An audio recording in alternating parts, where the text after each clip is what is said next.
வேலை வெளிக்காடி சேனலில் இந்த வீடியோ பதில் எதை பற்றி பார்க்க போகிறோம் அப்படின்னா டிஎன்எஸ்டிசியில் 3674 போஸ்டிங்க்கு கால்ஃபர் பண்ணி அப்ளிகேஷன் ப்ராசஸும் போயிட்டுருக்கு. நீங்கள் வந்து எக்ஸாமுக்கு ரெடி ஆகிட்டு இருப்பீங்க. இப்போ வந்துட்டு நம்ம இந்த வீடியோவில் எதை பற்றி பார்க்க போகிறோம் அப்படின்னா Tamil question paper, model question paper தான் பார்க்க போகிறோம். அதுக்கு முன்னாடி நம்ம சேனலில் இப்போ தான் ஃபஸ்ட் டைம் பார்க்குறீங்க அப்படின்னா சப்ஸ்கிரைப் பண்ணிடுங்க, கூடவே இருக்கிற பெல் ஐக்கானே கிளிக் பண்ணிடுங்க. அப்போ தான் நம்ம போகிற வீடியோஸ் உங்களுக்கு உடனுக்குடனே நோட்டிஃபிகேஷனாக வரும். உங்களுக்கு தெரிஞ்ச ஃப்ரெண்ட்ஸ் அண்ட் ஃபேமிலி மெம்பர்ஸ் யாராவது இந்த எக்ஸாமுக்கு ப்ரிப்பேர் பண்ணியிருந்தாங்கன்னா மறக்காமல் வீடியோவை உங்களுக்கு ஷேர் பண்ணிவிடுங்க. ஃபஸ்ட்டு தமிழ் மட்டும் இந்த வீடியோவில் பார்ப்போம். கீழ்கண்டவற்றில் குறில் எழுத்து எது அப்படின்னா உயிரெழுத்துக்கள் எத்தனைனா மொத்தம் 12. விடுபட்ட எழுத்தினை கண்டுபிடினா இதில் இம் போட்டால் தான் கம்பம் அப்படின்ட்டு சென்டென்ஸாக மேக் பண்ண முடியும். திருக்குறளில் ஒரு அதிகாரத்தில் எத்தனை குறள்கள் உள்ளன? 10. நாடி என்பது எதனை குறிக்கும்னா விரும்பி. நிரந்தரம் என்னும் சொல்லின் பொருள் யாது வந்து காலம் முழுமையும். வயலும் வயல் சார்ந்த இடம் எதுனா மருதம். தஞ்சாவூர் கீழ்கண்ட எந்த பகுதியில் உள்ளதுன்னா சோழ நாடு. தமிழ்தாய் வாழ்த்தை எழுதியவர் வந்து மனோன்மணியம் பே. சுந்தரனார். தசம் என்றால் 10. கற்றவருக்கு அழகு தருவது வந்து கல்வி.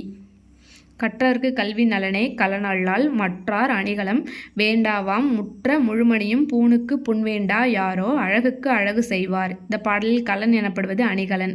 அறியாமையை நீக்கி அறிவை தருவது வந்து கல்வி. திருவிக்கா என்ற அனைவராலும் குறிப்பிடப்படுவார். திருவிக்காவோட முழு பேர் கேட்டிருக்காங்க. திருவாரூர் விருத்தாச்சலம் மகனார் கல்யாண சுந்தனார். பண் என்பது இசை. முதுமக்கள் தாழி கிடைத்த இடம் ஆதிச்சநல்லூர்.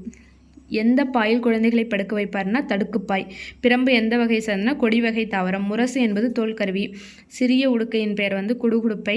தப்பாட்டத்தில் கீழ்கண்டவற்றுள் எது பயன்படுகிறதுனா பறை. அரசரை அவரது டேஷ் காப்பாற்றும் குற்றமற்ற ஆட்சி. தகடூர் இன்று எவ்வாறு அழைக்கப்படுகிறதுனா தர்மபுரி. தமிழர் திருநாள் தை முதல் நாளாம் அமிர்தனை இனிக்கும் பொங்கல் திருநாள் என்ற பாடலை எழுதியவர் யாருன்னா முடியரசன்.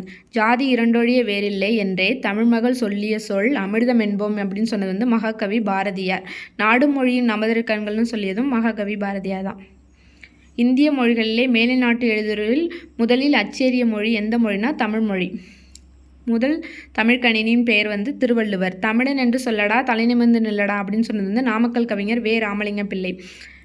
பெண்ணரசி என்னும் சொல்லை பிரித்து எழுத கிடைப்பது பெண் கூட்டல் அரசி.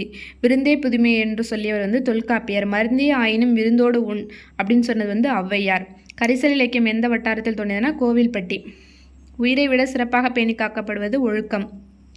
உயிரினங்களில் மனிதரை உயர்த்தி காட்டுவது சிந்தனை. ஏறுதழுதல் நிகழ்வு சிலப்பதிகாரத்தில் எவ்வாறு அழைக்கப்படுதுன்னா ஏறுகோள். இணைய வழியில் இயங்கும் மின்னணு இயந்திரம் தானியக்க பண இயந்திரம். பல்லவர் கால சிற்பச்சிலைக்கு எடுத்துக்காட்டு வந்துட்டு மாமல்லபுரம். கீழ்கண்ட எழுத்துக்களில் சொல்லின் தொடருமாக வருவது வந்து எழுத்து வந்து ந. வாடிய பயிரை கண்ட போதெல்லாம் வாடினேன் என்று கூறியவர் வந்து ராமலிங்க அடிகளார். பகைவரால் அழிக்க முடியாத அரண் வந்து அறிவு. தமிழில் கிடைக்கப்பட்ட முதல் இலக்கண நூல் தொல்காப்பியம். கீழ்கண்ட சொற்றொடரால் அறியப்படும் சான்றோர் யார்? யாதும் ஊரே யாவரும் கேளீர் சொன்னது வந்து கணியன் பூங்கொன்றனார். சோம்பல் என்பதற்கு சரியான எதிர் சொல் சுறுசுறுப்பு. உடல்நலம் என்பது எது இல்லாமல் வாழ்தலாகும் பிணி. வீட்டில் தக்காளி இல்லை நீ கடைக்கு செல்கிறாயா என்று அக்கா தம்பியிடம் வினவி வேலையை சொல்வது ஏவல் வினா. கம்பன் வீட்டு கட்டுத்தரையும் கவிபாடும் என்ற முதுமொழிக்கு உரியவர் வந்து கம்பர். ஒரு கதையை இசை வசனம் ஆடல் பாடல் மெய்ப்பாடு ஆகியவற்றை ஒருங்கிணைத்து வழங்கும் ஆட்டம் வந்து தெருக்கூத்து. வேற்றுமையில் ஒற்றுமை எனும் சொற்றொடரை உருவாக்கியவர் வந்து ஜவஹர்லால் நேரு. நெல் புல் ஆகியவற்றின் இலையை எவ்வாறு சொல்கிறாங்கன்னா தாள். இதோட தமிழ் 50 கொஷின் முடிஞ்சிச்சு. தேங்க்யூ ஃப்ரெண்ட்ஸ், தேங்க்யூ ஃபார் வாட்சிங் திஸ் வீடியோ. மறக்காமல் உங்களுக்கு தெரிஞ்ச ஃப்ரெண்ட்ஸ் அண்ட் ஃபேமிலி மெம்பர்ஸ்க்கு ஷேர் பண்ணிவிடுங்க.